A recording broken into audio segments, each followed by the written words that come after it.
അപ്പോൾ നോക്കോ ഇതാണ് സാധനം. അപ്പോൾ ഗായ്സ്, അപ്പോൾ ഞാൻ സാധനം പറഞ്ഞുകൊണ്ട് welcome back to our channel Malayali super kids. അപ്പോൾ നിങ്ങളായിരിക്കും ഇന്നത്തെ ആരുമില്ലാതെ ആൾക്കാരുണ്ട് കേട്ടോ.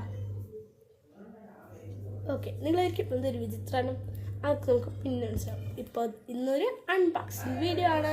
ഇതാണ് ടോബ്ലറോൺ. ഇതിൻ്റെ സ്ട്രാപ്പ് അഴിക്കുന്നത് നിങ്ങളെ കാണിക്കത്തില്ല, ആർക്കും മൊത്തം പൊട്ടിച്ചു പോയി. അപ്പോൾ നമുക്ക് ഇത് പൊട്ടിച്ചിട്ട് കാണാം. ഓക്കെ കേട്ടോ, അപ്പോൾ നമ്മൾ സ്ട്രാപ്പ് കഴിച്ചു. ഇതാണ് ഐറ്റം. ഓക്കെ, തുറക്കാൻ ഓക്കെ, അപ്പോൾ നമ്മൾ തുറക്കാൻ പോണേ. തുറന്നിട്ട് വരാൻ നിങ്ങളെ ലാഗ് അടിപ്പിക്കുന്നില്ല, സമയത്തിൻ്റെ മിതമായൊരു പരിധിയുണ്ട്. അപ്പോൾ എപ്പോഴും ടോബ്ലറോൺ പൊതുവെ ഇഷ്ടമല്ല, എന്നാലും നോക്കുകയാണ് കേട്ടോ.